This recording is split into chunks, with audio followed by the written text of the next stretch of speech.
Clerk Jazira Tufan Singh, March batch block 4, and today I'm going to perform pediatric physical examination. Hello Urmila, how are you? Please have a seat. So I'm going to do the physical examination of Urmila, a 7-year-old girl, as assuming she is my patient. So while the child entering into the room, observe the general appearance, state of distress, symmetry and activity level. So before the physical examination, first I'll sanitize my hands and then I'll make familiarize the child with all the instruments I'm going to use in the physical examination that will motivate the child for better cooperation during the PE. Next I'm going to measure the height of the child by using the stadiometer. Please remember. So to measure the height of the child, we have to place one ruler scale perpendicular to the level of the head of the child. Next, I'm going to measure the weight of the child. Urmila, please stand on this machine. So now we will record the weight. Now I will calculate the BMI and will plot it on an age-appropriate BMI chart. If it is below 5th percentile, then the child is underweight. If it is between 5th to 85th percentile, then the child is normal weight. And if it is between the 85th to 95th percentile, then the child is overweight. And if it is more than 95th percentile, then the child is obese. I am going to measure the head circumference of the baby with a non-stretchable measuring tape. Generally, we measure this in a child under 2 years or if any CNS or genetic deformity are suspected. So now I am going to measure the blood pressure of the child. High BP is very common in children. Please give me your hand. The size of the cuff should measure the 2/3 of the arm circumference of the child. If the size of the cuff is too small, the BP will be falsely too high. If the size of the cuff is too large, the BP will be falsely too low.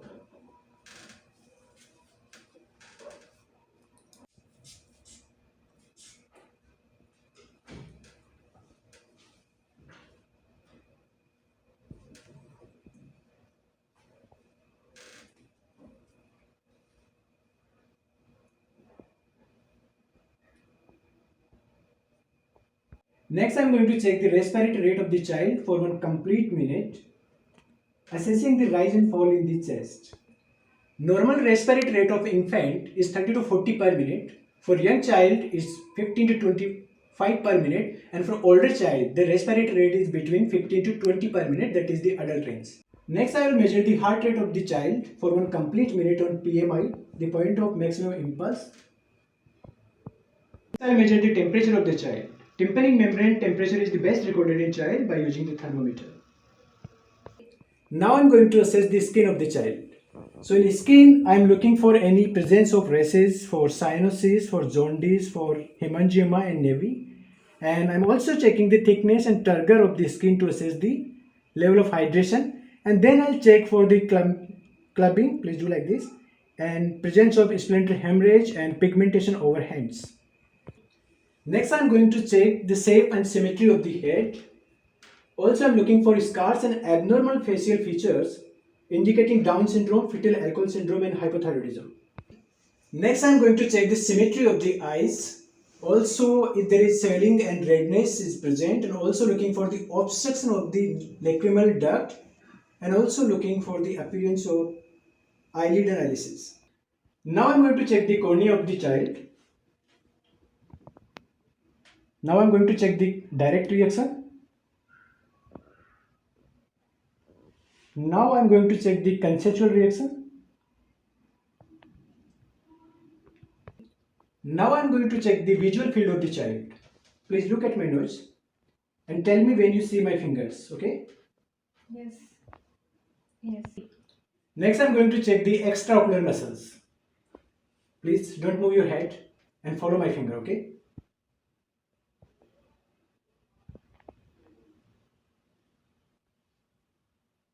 Good. I am going to check the visual acuity of the child. So first I'll make familiarize the child how to use the E chart. So I'm going to tell me the direction of E, okay, where I place my finger. Right. Down. Right. Okay. Down. Now I'm going to do the fundoscopic examination of the child. So first I'm going to look for the red reflex.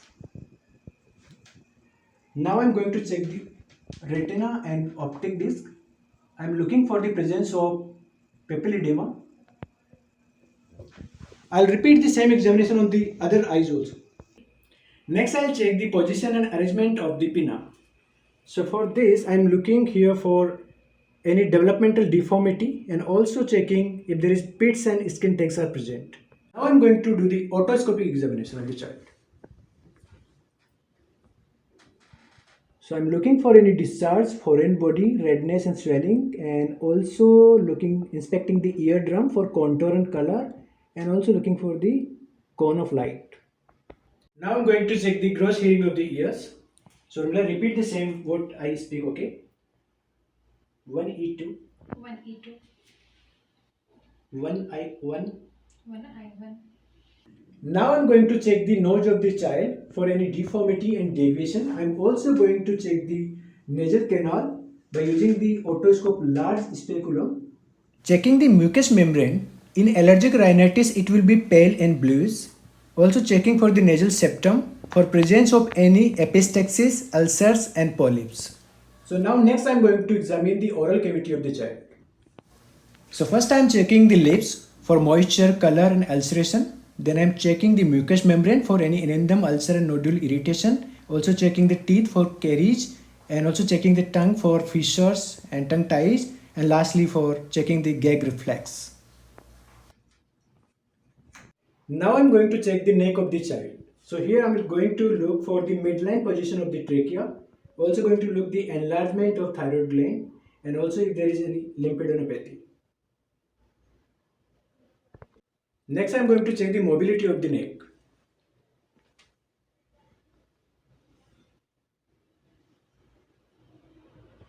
Next I'm going to check the carotid pulses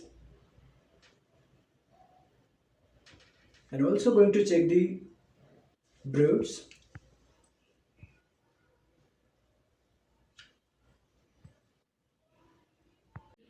Now I'm going to check the respiratory system of the child. So in this I am going to look for the rate and rhythm of the breathing and I'm also looking for nasal flaring and chest wall configuration.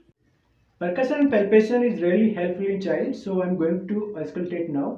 Can you take deep breath please? Auscultate to assess the airflow through the tracheobronchial tree.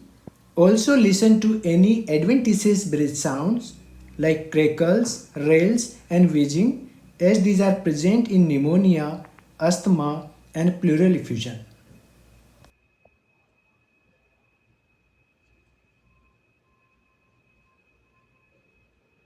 Now I'm going to inspect the cardiovascular system. So first I'm inspecting for the pericardium and then I'm going to auscultate the valvular position, the valvular locations. Functional murmurs like venous hum and Stills murmur are common in children and these are systolic and they do not radiate. Now I'm going to do the abdominal examination of the child. In abdominal examination, first I am going to inspect the child. I am checking for shape normally and if child has protuberant abdomen.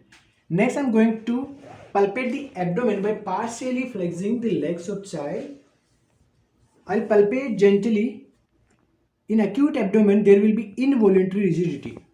For hypersensitive children, we will palpate by holding their own hand below our hand. On palpation, if any abnormal mass felt on palpation, then it may be due to stool from constipation or in serious conditions, it may be a tumor. To identify the liver, I am going to do the scratch test. I am going to place the diaphragm of the state over the right costal margin at mid-clavicular line and with the fingernail I'll scratch the skin of the abdomen from below the umbilicus toward the costal margins at mid-clavicular line. When it reaches to the liver, the change in sound will occur. Next I am going to palpate the spleen edges. The spleen is very soft and it is projected downward like a tongue under the left costal margin and it never exceeds more than 1 to 2 centimeter. Next I am going to palpate the pulsation of abdominal aorta.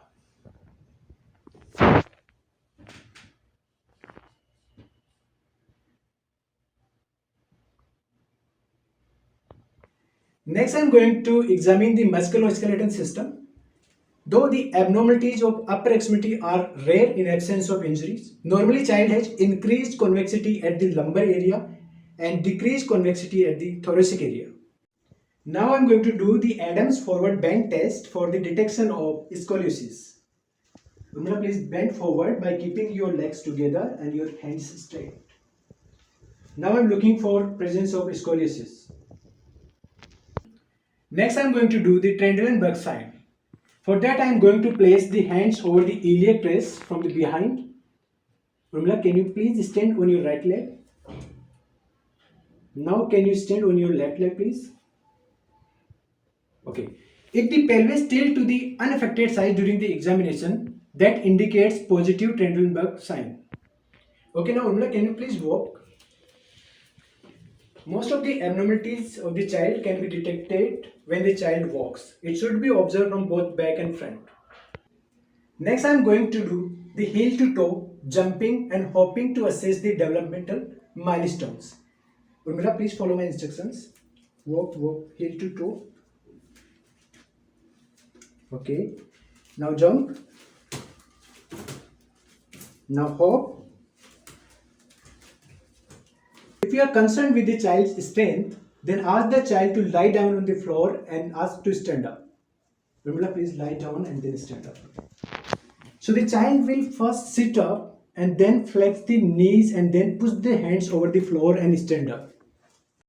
I will examine the female genitalia for the noting of the size of the clitoris and labia majora, and also for the presence of any rash, lesions, bruises, adhesions, discharge or bleeding. Rectal examination not routinely done in children.